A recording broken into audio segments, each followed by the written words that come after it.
got an interesting format to show you today. It's this thing here, a bit of a franken format, this one, because it's multiple formats stuck together. On the top here in this cartridge section, we've got a 16mm film. On the bottom, well, you might recognise that, that's just your standard 8-track cartridge. So that's got your audio side to this. So add your film to your audio, you've got an audio-visual slideshow. And I've actually seen one of these in use many years ago, but I had no idea that this is what I was watching until I got hold of these a couple of weeks ago.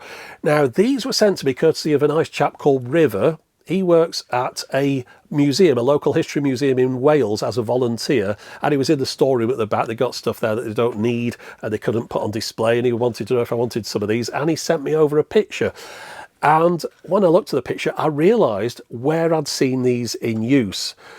I could see the post office logo showing on the slides, and that brought back a wave of nostalgia. I remember sometime perhaps late 80s, queuing up in the post office in the centre of Manchester. It was somewhere I used to go regularly because I used to buy postal orders to send off to a chap in Birmingham called Kev, who used to do pirate copies of Hong Kong action movies that weren't available here. Story for another day, perhaps.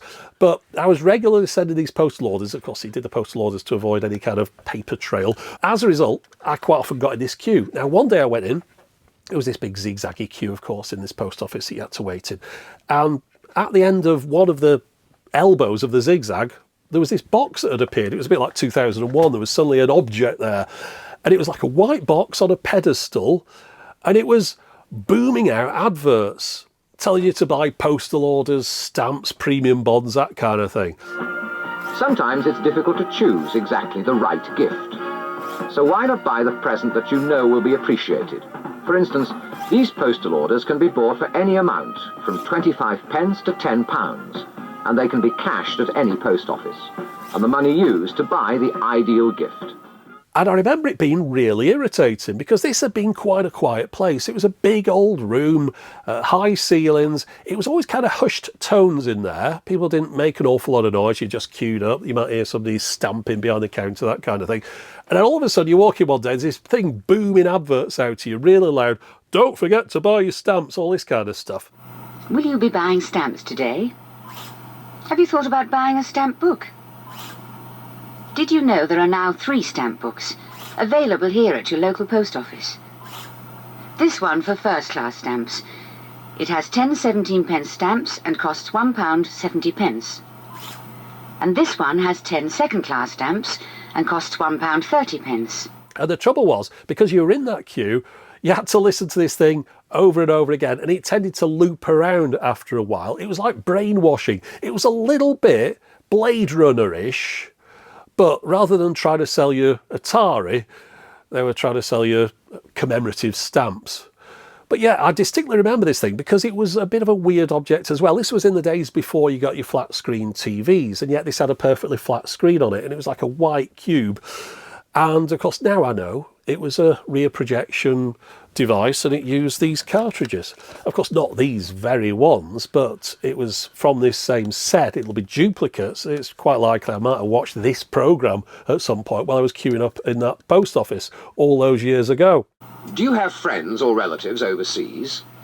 Well, your local post office has the simple, inexpensive answer to sending messages abroad.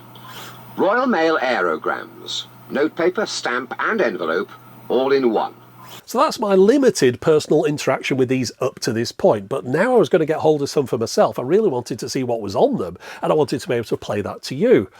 But I wasn't too sure how I was going to go about doing that. My original thought was to get the film out of one of these and scan it in a film scanner, then get the audio off the 8-track cartridge by either rethreading it or somehow getting this cartridge to go in an 8-track player, and then marry the two things up in editing.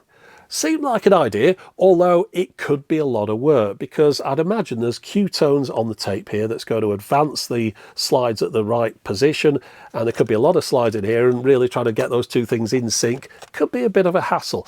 My other plan was to try and find the players for these, but of course if I did a search for EMC audio-visual systems and post office players from the 1980s, the whole thing drew a blank.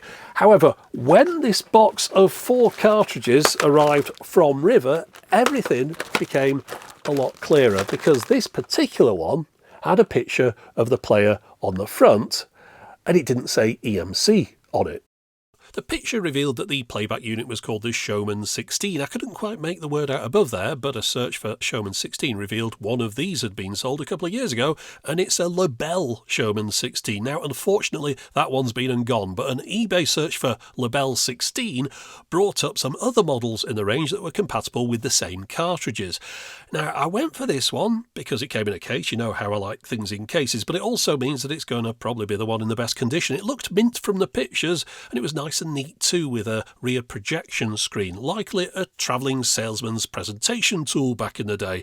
It came with 4 cartridges, and the advert mentioned that it was working, the only issue being a slightly dodgy power switch. But just for the moment, I'm going to park the projector side of things to one side while we take a closer look at the cartridges.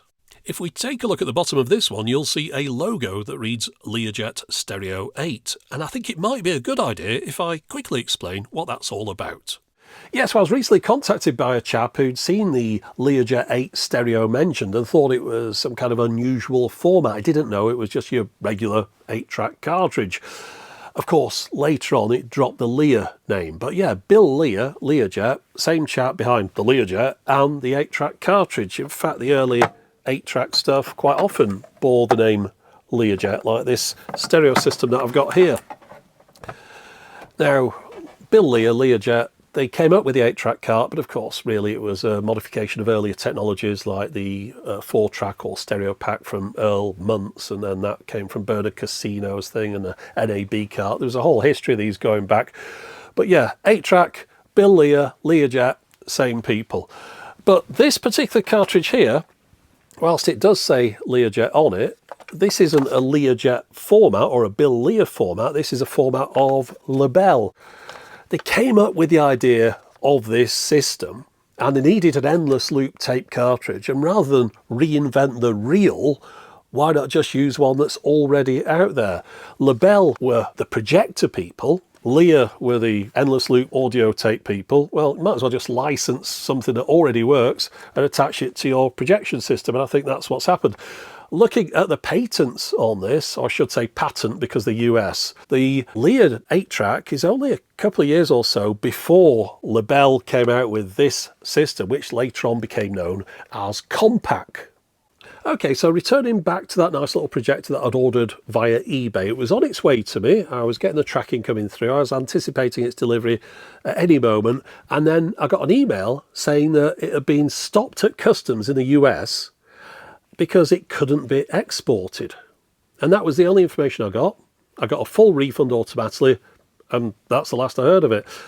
I presume it was something to do with documentation not being completed correctly, but unfortunately it means that I now haven't got a projector. I got these cartridges with nothing to play them on. So I thought about going back to my original idea of doing a slideshow based on scanned slides, but then I did another search. I managed to find another projector in the US. These things only seem to turn up in the US. It seems to be a format that was pretty much mostly used there. So this is the thing that I got. Unfortunately, it's not a rear projector anymore. So I ended up having to get a little screen. I say little, I mean this is the smallest one I could find, but like a tabletop screen for it. And this one came with some cartridges as well. And these are branded up with the proper Compact name. I've also got the instruction manual. So just a matter now of getting the projector out of here, setting it up and seeing if it'll work. Now, beyond whether or not the projector was going to work, the other issue that I was anticipating with this is that if it did work, it's going to run slow. Because it's made for the US market, it's expecting a 60 Hz power supply. In the UK, I've got 50 Hz. I can adjust the voltage down easily with a step-down power transformer, but that doesn't do anything about the Hertz. Therefore, it's going to be running slow. At least I expected it was going to be doing, because this was a US product made in the US for the US market. If it was made in Japan, quite likely it's going to be 50/60 Hz, because Japan itself is 50/60 Hz, depending upon which part of it you live in. But in the US, since the whole thing's 60 Hz, there's no point in them building in that redundancy. They're just going to make a 60 Hz device. So let's see if I was right and this thing was going to run slow. Hello, I'm Frank Boss. Are you planning a holiday? or expecting to travel later this year? And have you thought about the money you may need? Yeah, definitely running slow, but this time I'm prepared. Between the last time I encountered this issue and this occasion, I bought myself something. I imported a Jackery power station from the US. So this outputs 110 volts at 60 Hertz. So let's plug the projector into this and give it another go. Hello, I'm Frank Boff. Are you planning a holiday or expecting to travel later this year? And have you thought about the money you may need? Because whenever you travel, it makes sense to carry traveller's checks, one of the safest methods of carrying money.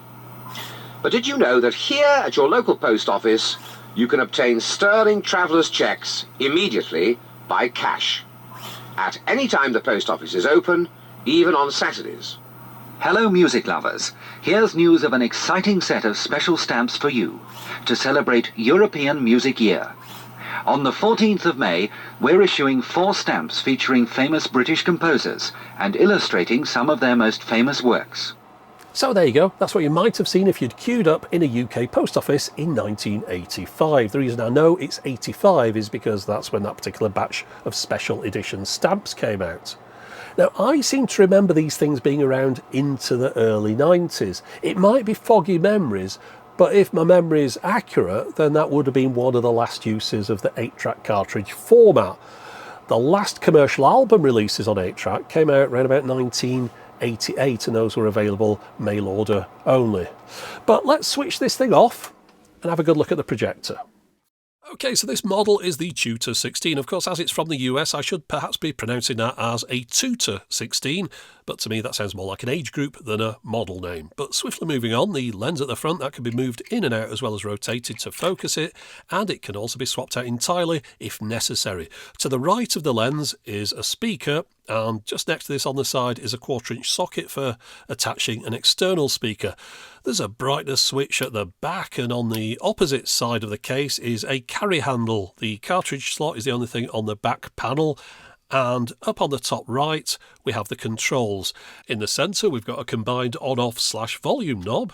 The other control at the bottom is rarely called into use, but it's there for if the slides have fallen out of sync with the audio. Using this you can manually move the film forward or back to bring things back in line. At the top we've got a socket for an optional wide remote control, and the start and stop buttons are below this. The stop just stops the audio playback. The currently displayed slide remains on screen until the playback is resumed. This allows the presenter the time to discuss or expand upon the subject of the currently displayed slide before resuming playback with the play button. Right, let's take a look inside, and first off into the back of the cartridge slot. You can see the section on the left here where the film would line up with the front. And then if we move over to the right hand side of the slot, stepped in closer towards us, that's the playback head for the audio tape section. There's not a great deal to look at inside while it's working, but I'll just give you a quick demo. To match the capacity of our forklift. Pipe, an essential product for the construction industry. The attitude we hold shines through. A good attitude on our part can make him feel he's dealing with a top-notch wholesaler. Should also be followed when we're using a forklift to move steel pipe. Spread the blades. It's a bit of a shame that I couldn't have secured that original rear projection unit that I'd ordered, because I think the results from that would have looked better on camera than this one will. I haven't looked back at the footage yet, but I'm anticipating it might look a little bit washed out with this being a front projection unit, and I'm just pointing the camera at this screen. Another issue that you might notice is the audio being a little bit boomy, and that's because we've got some issues with the volume control on this unit. There's a couple of faults with this. The first one is the on-off switch/volume control has a lot of dead spots on it, a lot of crackles. Now normally all you do with that is just spray it with a bit of contact cleaner, a bit of deoxit, would clean it straight up.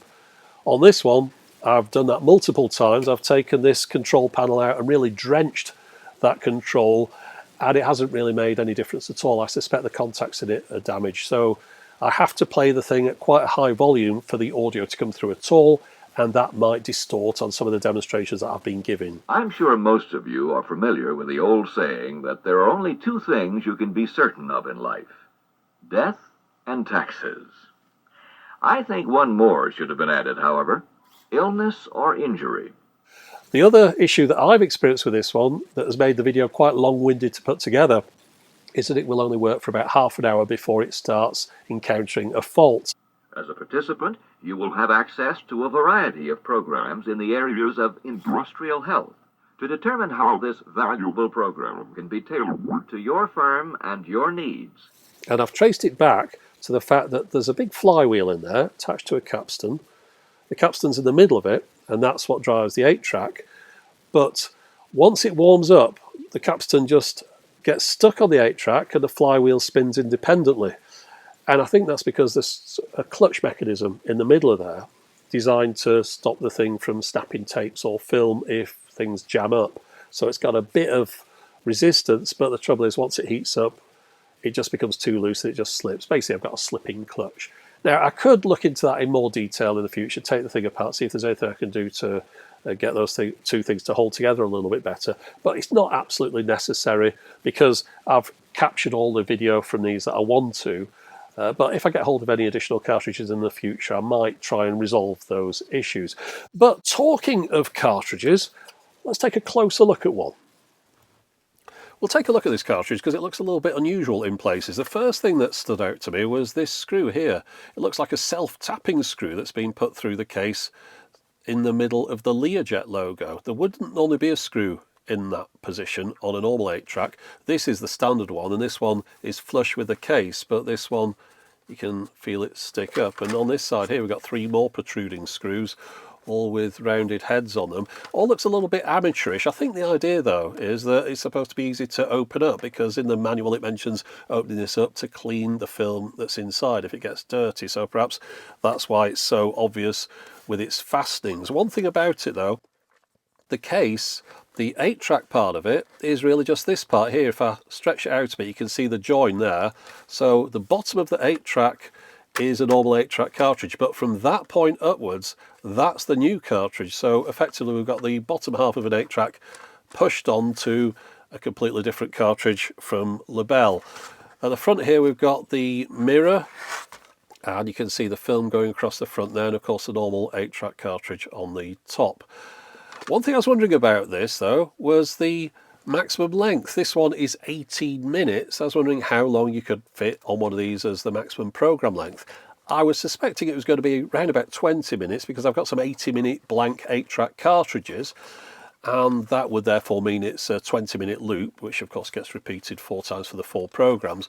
So 20 minutes sounded about right to me. So of course this falls within that. But you can get longer 8-track cartridges all the way up to 120 minutes, but I don't think they'd want to use the tape in one of those because it would be thinner, and this is a thing that's designed for reliability. It's got to play all day, every day in some locations, so you don't want to be using thin tape that could stretch or snap. Fortunately, one of these tapes, one of these cartridges, gave me the answer, so just have a look at this. Modern businesses require a great amount of training and information exchange. There are many ways of communicating, but the audio-visual approach is considered one of the best. However, the building industry found there were too many ways of doing this. They discovered a need to standardize their audio-visual medium. Several trade associations evaluated various audio-visual systems with consideration for reliability, low cost, and simplicity. Their choice was Labelle, a cartridge system that contained both audio and visual and can easily be operated by practically anyone. Slip the cartridge in, push the start button, and there's your program, just like you're watching now. Up to 18 minutes of audio and up to 250 visuals, and when it's finished, it's ready to go again with a press of the button. The cost of program production and copies are a fraction of motion picture. Labelle now serves many associations as their audiovisual training vehicle. Now, while I open this up, you'll have noticed that the film there had gone pink, and the reason for that is because the pigments had faded away. The magenta colour really remained, whereas the cyan and the yellow, those had faded away, and that is a problem that they only really noticed in the late 1970s. Kodak film from the 1950s at that point was starting to lose its colour. And Kodak adjusted its formulation so that that wasn't a problem anymore, but it was too late for the film that had already been shot. And that explains why my 1980s films are nice and colourful still, whereas this 1970s one, that's lost all its pigment. And that fading of colour film was one of the reasons Scorsese cited for shooting his film Raging Bull in black and white. So you can see in here, it's really quite a simple system. We've just got a loop of film. I think there's room in here for perhaps a little bit more than we've got in this cartridge. It goes across the front here, across the window. And this metal section here acts as a heat sink to prevent the film from melting if you were to keep one frame in position in front of the bright light. Just look at the difference here between the mid-80s UK cartridge on the right and the mid-70s US one on the left. The pigment here is completely intact. In fact, we've got quite a bit more film in here. It's all spilling out. There's a section here with all the colours on it, and as you can see, no fading at all. One thing I've noticed about this one though, it's a bit of a struggle to get all this film back inside the cartridge. I think this must be the maximum amount of film that you could fit inside one of these.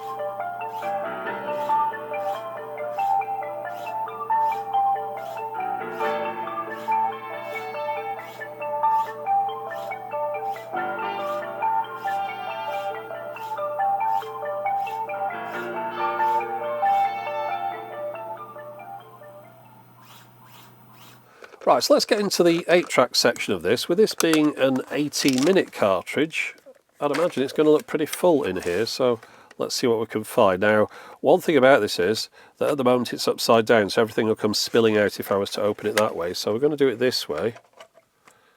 There we go. Yeah, so as you can see there, we've got a pretty full reel of tape. The fact it's in an 8-track cartridge originally made me think that this is going to be using a standard 8-track duplication system. But when I looked at the tape heads inside the machine, it looks like that's not a standard 8-track tape head. It looks more like a 2-track. So I suspect that maybe the tracks aren't going to line up properly with my 8-track cartridge players. But we'll see if we can get that to work. Now, if I want to play this, I'm going to have to put a top half on this cartridge. So I'm going to have to find one that matches with this style. Of course, this is an early Learjet style cartridge. We've got the metal sprung pressure pads here, and that was something that tended to be dropped on the later cartridges when they tried to reduce down the cost. The early ones had a rubber roller as well. The later ones, hard plastic roller, and instead of the metal springs, we had a sponge in there that all perish and fall apart now. These ones tend to be a bit more reliable, but of course these cartridges have also got clips to hold them together rather than the screw that was on this. So I needed to find a Learjet cartridge to match up with this. I've got this one here. Yeah, I thought this was the same kind of cartridge, but it turns out that it isn't screwed together, it's clipped, so hopefully it'll still fit on the other one. Let's find out. It's a difficult one to get apart, this one. It's really struggling. Well, that cartridge really didn't want to come apart, but we got there in the end. Let's see if these two halves fit together. Yeah, there we go, that's nice. Right. Okay, let's stick this in an 8-track and see what it sounds like. The pipe so that the oldest pipe is shipped out first. Check the balance of the load before you make the final lift. And there's one other thing to check before... Okay, so we can hear the narration clearly on track 1, and track 1 is the head in a position to play tracks 1 and 5 on the 8-track, left and right stereo. And then it goes 2 and 6, 3 and 7, and 4 and 8 as a stereo pair. But of course we've just got the one speaker here. So we're hearing track 1 and track 5 there at the same time. Watching that hoist too. Now, one thing I notice about it is that it's playing at a regular speed, a normal speed, same as a normal 8-track. And that isn't unexpected, but I did read online that these played at a different speed. Well, obviously that is not correct. It's just standard 8-track speed, which is 3.75 inches per second. I'd just like to jump in on myself here, because while I was editing this together, I spotted that on that first Showman 16 unit, there had indeed been a speed switch which would activate a half-speed playback mode, and therefore carts compatible with that mode would be capable of playing for a maximum of almost 40 minutes without repeating. The sling on my Let's go to track 2. keep an eye open for these danger signs. So we can Broken hear welds two or things on joints this now. along the edges of the sling. If it's a link We've got the line. narration broken but we've also wires. got It's the a mesh type. tones coming Incidentally, through. don't inspect it by passing your hand over the wire to feel for Now this indicates to me that, as I suspected, it's not using normal 8-track track layouts. What we're listening to here is different portions of the tape, but it's not being split into 8, it's being split into 2. So we're getting most of the first half of the tape and a little bit of the second half. But as we move down, that beat will get louder and the narration will get quieter. So now, this should be there, a loud beep and a quiet narration, so we're getting more towards the beep side of the tape. And then if we go down to the bottom, we've just got the beat, the narrations fell off. So yeah, they're using this pretty much as a 2-track tape system. So one half of the tape is the beep, the other half is the narration. and the load that's resting in it. Your fingers are too precious to risk losing them. So we've figured that out. That was worth doing, I think. One of the cartridges that River sent over contained a rolling slideshow. It didn't have any accompanying audio for the viewer to listen to. Of course, it's still got the 8-track cartridge because the tones are needed to advance the frames, and perhaps every 5 seconds or so it'd just move on to the next image. And I think that's a much preferable option to having the repetitious booming adverts on these. I remember just if you stood in the queue and you heard the same thing 3 or 4 times, it would get annoying. Well, imagine you worked in the post office. It was a small post office, head office had stuck one of these units in the corner, you were sat behind the counter, and all day long you're just hearing the same adverts over and over and over again. It would drive you insane. It would be like living in It's a Small World. I've got to wonder if they started moving towards this silent format as a result of complaints from people, or maybe there was just an option of different kind of things that could go on these displays. But we've become more familiar with this idea recently. If you were to go in a shopping centre or perhaps stand at a bus stop, you'll have seen these large flat screen displays in portrait orientation with a series of advertisements running through them, and you'd pay it no attention now, really. It's all become part of the street furniture. But it might make this seem like a futuristic idea if this was out in the mid-1980s. But then again, this was really out-of-date tech at that point. But it was kind of the best thing for the job. By that I mean, in the late 1960s, when this format first came out, it was designed as an easy-to-use presentation tool where you got slides combined with audio, and it was something that you'd see in schools, or people would get business presentations on these. You'd have salesmen with those little cases showing you something about insurance or whatever. Very easy-to-use system. But by the time the 1980s had rolled around, that kind of job had been taken up more with videotape and systems that you could see moving video combined with your audio rather than just slideshows. And therefore, by 1985, it was kind of a defunct technology, but it had been repurposed really to this thing that was in use in the UK at the post office, because the slideshow aspect of it was perfect for just showing something over and over again all day long. Imagine you try to do that with a videotape. You've got a slideshow on there of audio and video, but then when it reaches the end, it has to rewind and start back at the beginning. A videotape is not the most robust thing to be played continuously all day, every day for days on end, whereas this thing seemed to have no issues with that. So yeah, whilst it was out-of-date technology and one that was really designed for another purpose, it was ideal for that use until computers could come along that were capable of displaying high-resolution images in conjunction with audio, and then they'd be able to take over the job of this. But it would take quite a while for those to come along. So yeah, mid-1980s, this was the right tool for the job. So there you go. That was the Labelle Compact, which found its way into the UK via the EMC audio-visual system. In the US, you'd perhaps be most likely to have seen one of these in the 1970s in either an office or a school. But in the UK, you'd have most likely seen one in a post office in the mid-1980s. So I hope you've enjoyed having a look at this one here today, but that's it for the moment. As always, thanks for watching.